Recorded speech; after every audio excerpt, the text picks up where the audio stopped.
Oh no.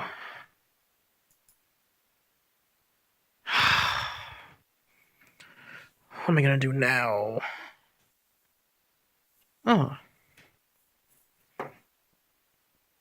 Hello, misplaced aggression.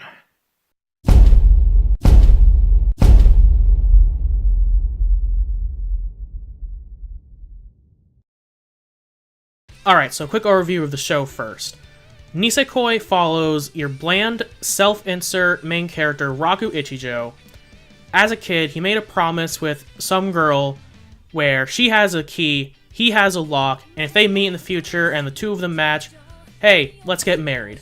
So, several years later now, he's in high school, he has a crush on this girl, Ono Dara. This other girl shows up, Chouteau, and then this other girl shows up, Tachibana, and then all these other girls who don't matter show up, and it's, oh hey, I have a key, I have a key, I have a key, oh crap, which one of us has the right key? And it's typical harem anime rom-com bullshit, full of misunderstandings, people just not communicating at all, not knowing how to use their words, which I get it. That's not a problem unique to Nisekoi, that's a problem with rom-com anime in general. But holy crap, this show just runs with it. Oh my god. I can't even fathom how many scenes there were in this show and manga, because I'm gonna cover both, where, like, Ono Dara specifically, holy crap, sweetheart, I love you, but Jesus Christ. Oh, I'm gonna tell him how I feel right now. Liar! Don't you sit there and friggin' lie to me. The only person out of this cast who is actually freaking forward with their opinions and feelings is Tachibana. Honestly, out of all the characters in this show, actually, you know what? Okay, I'm gonna give each character their own moment in the spotlight. So first, Tachibana. Honestly, I do not have actually that much against Tachibana. Like I said, she is the only character who is actually open and forward with her feelings. She is the only one who actually tells Raku, hey, I like you. Please go out with me.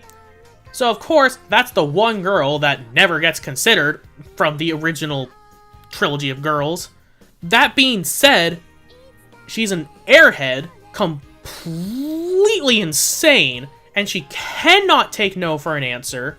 But honestly, it's a breath of fresh air, because like I said, the rest of these frickin' knuckleheads just don't know how to frickin' use their mouths. And the biggest offender of this, as I've mentioned, is Ono Dara. Ono Dara isn't just a doormat. She is that thing you scrape your shoes on to get all that gunk off before you come inside. She keeps saying, oh, I love Raku so much. Oh, I've always loved him. Oh, I'm gonna tell him. And to her credit, she gets kinda close sometimes, but holy crap, just follow through for once. Oh my god. And she actually musters the courage to just straight up say, hey, can I kiss you? And you can ask my friend I was watching this at the time, I started freaking the shit out, but not as much as I started freaking out in the next couple seconds, because it showed Raku was just completely out of it, like freaking sleeping or something, and when he comes to, it's just like, oh, nah, I'm not gonna fall through on that. No, it didn't happen. I'll just try again another time. Like, no, you are already in the right mindset. Just go for it. Oh my god, this is why you lose in the end. Oh, fucking... Even though you shouldn't have lost, but again, we'll get to that dumpster fire later. Which, I guess is a good transition into... Chouteau is your typical tsundere. Oh, it's not like I like him or anything. So the two of them start dating at the start of the show as part of some plot between their fathers to be like, hey, we need our two warring Yakuza families. Yeah, they're both in the Mafia. We need our two families to, get along. And the way we do that is by having our kids dating. So the two of them start out dating as just pretends. But, oh, hey, guess what? Feelings start to develop. I don't know why feelings start to develop, because there is no chemistry between them demonstrated at any point throughout the story. It's just the two of them ripping on each other, hating each other, as in Choutoge's case, beating on him. They're like, oh yeah, that's romantic, just fucking kick the shit out of me. There is no genuine, believable reason for the two of them to end up having feelings for each other throughout this series. Even though, and I will admit, as much as I'm rooting for Ono Dara throughout the story, it narratively makes more sense for the two of them to end up together, Raku and Choutoge. Like, the story opens with the two of them meeting and the whole business with their warring families and them having to pretend to date. If he doesn't end up with her, then what is the point of that whole plot of the show? Like, yes, there's also the business with the keys and the locks and the childhood promise, but their pretending to date is the main plot of the show. So if the two of them don't end up together, then it feels like a giant waste. But you have to earn that conclusion, and that is the big problem here, is that Nisekoi did not earn that conclusion. Before I get into the other characters, I'm going to address the ending right now. The anime never got to the ending, and for some reason I fell in love with this story, so I bought the manga. I decided to keep going and find out how this ends. And here is a general synopsis of how, like, the final couple volumes of the manga play out. Ono Dara confesses her feelings to Raku. Sorry, no. Not to a conscious Raku. No, that'd be silly. No, he's unconscious at the time that she talks about how much she likes him. But Choutoge overhears Ono Dara confessing, and Choutoge has this meltdown of, oh my god, my friend likes Raku. I can't hate this. I can't believe this.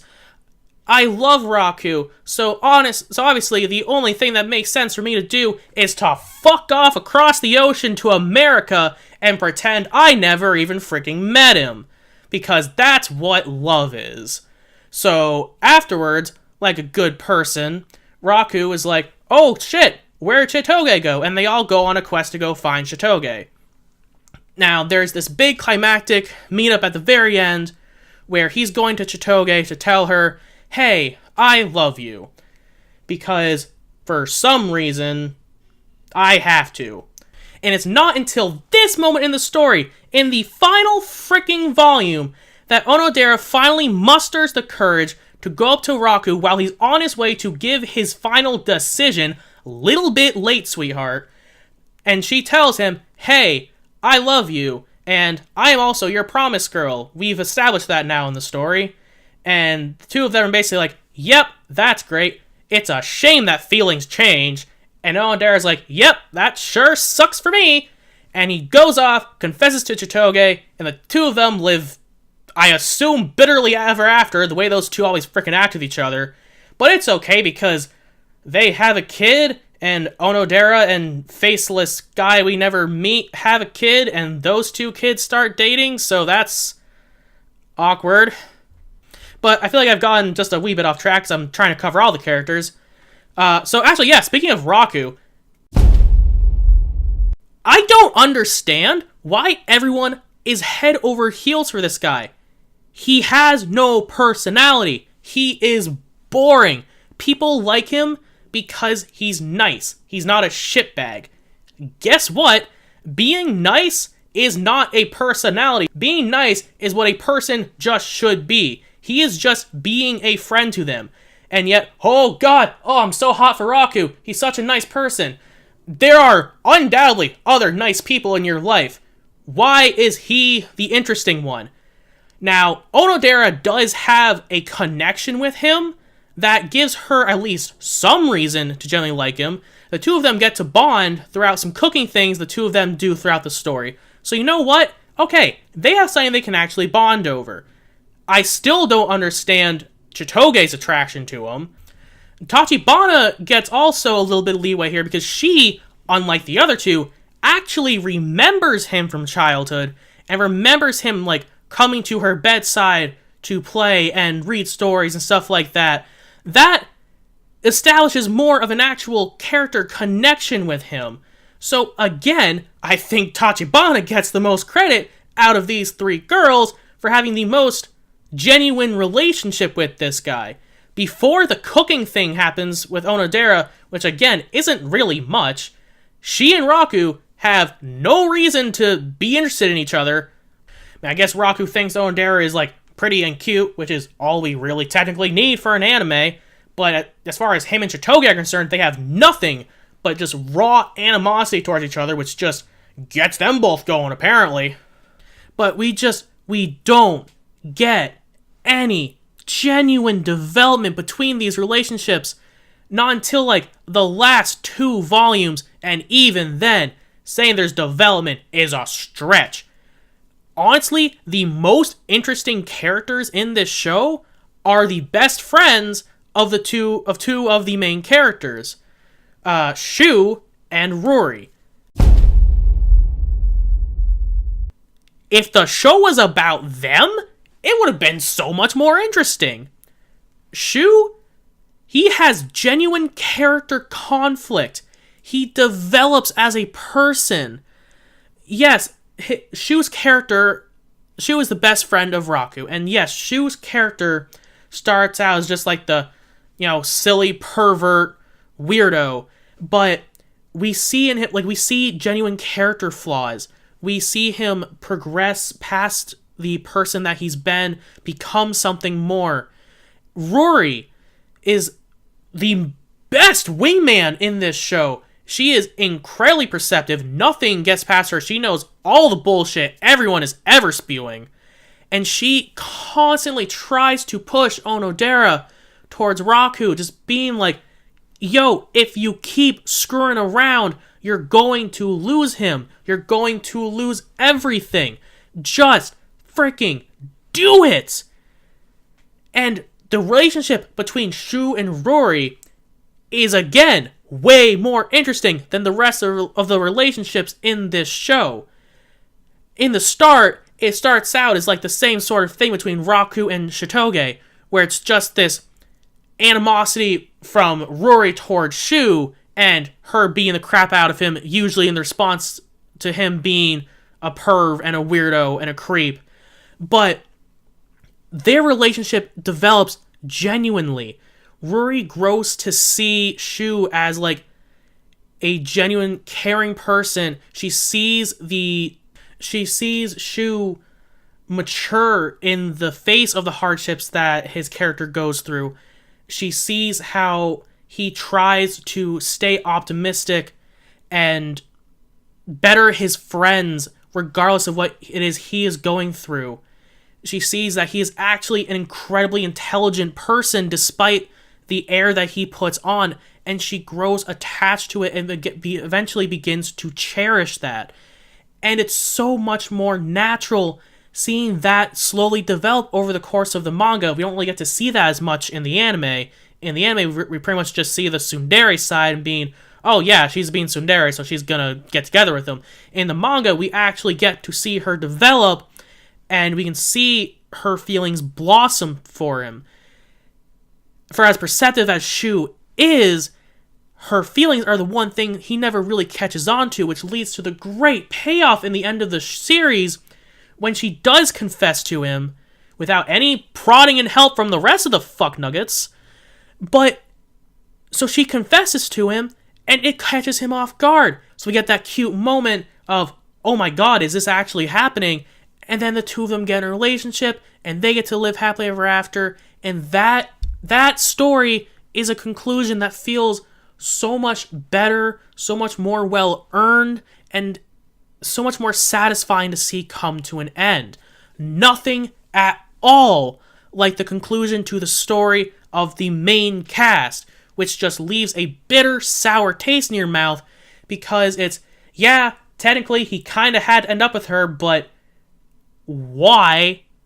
She didn't deserve it. In the face of adversity, she fucked off across to another country to try to escape her problems. How does that say I love you? That says, oh, I can't stand the thought of not being with you, which, okay, I guess you can see as romantic question mark. But I feel like if she truly appreciated and treasured him, she'd stay with him and support him. Maybe that's the romantic in me. maybe that's the logical portion of me? I don't know, but I guess that's just me. Oh, and I guess it's worth mentioning that there were a couple other members in the harem that were there. They existed. We have Sugumi. She was the bodyguard for Chouteau. I don't think she was ever technically in the running. I know she thought she was.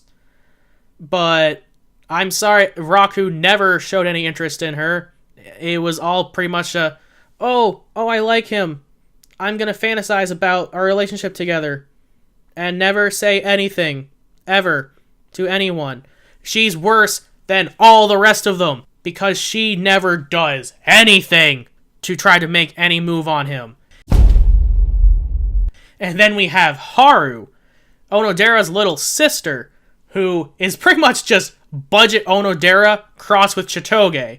She had the tsundere attitude of Chouteau with Ono Dara's look. Mix them together, and you get this little pile of fan service. Yet she was just that was my knuckles cracking. She was used just for fan service and awkward exposure jokes, because we didn't have enough of those already in Nisekoi.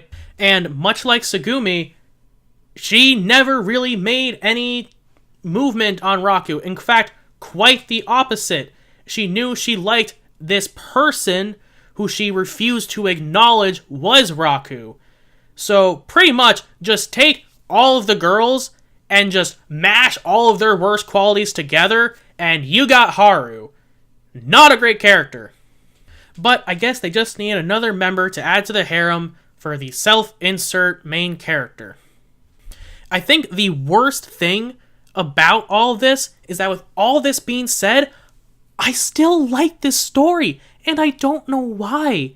There's so much wrong with it. There's so much I hate. There's so much that fills me with this just raw, unbridled hatred to the point that I felt the need to make this video, that I needed to get this negativity out, and also so I didn't have to keep bombarding my friend David with all my hatred towards this show. I'm sorry, David, you've put up with a lot from me. I promise that maybe this could potentially be the end. Fingers crossed. But the only thing I can think of as to why I still find myself so drawn to this series is that, as horrible as all these characters are, they're all very vibrant, they're all very unique, they're all very interesting. Yeah, the relationships are not genuine, and yeah, they're incredibly frustrating to watch, but they're all so different, they're all so unique, they're all so fun. It's just engaging to watch them and see them flop around and fail to be human beings. It's just entertaining. It's just stupid fun, which I guess is the best way I can describe Nisekoi at this point. Yeah, it's a dumpster fire of a rom-com, but it's stupid fun. It's a very stupid fun ride. And if someone's ever looking for a rom-com, yeah, I'll probably recommend Nisekoi, because aside from everything I've said, I love this story. Despite all the horrible, hateful things I've said in this rant that I've just gone on, I genuinely love Nisekoi. And no one, not even myself, can convince me that I don't. And I guess that's the note I'm going to end it on. I'm CJ Pecor, the Angry Avocado, and I still don't have a sign-off.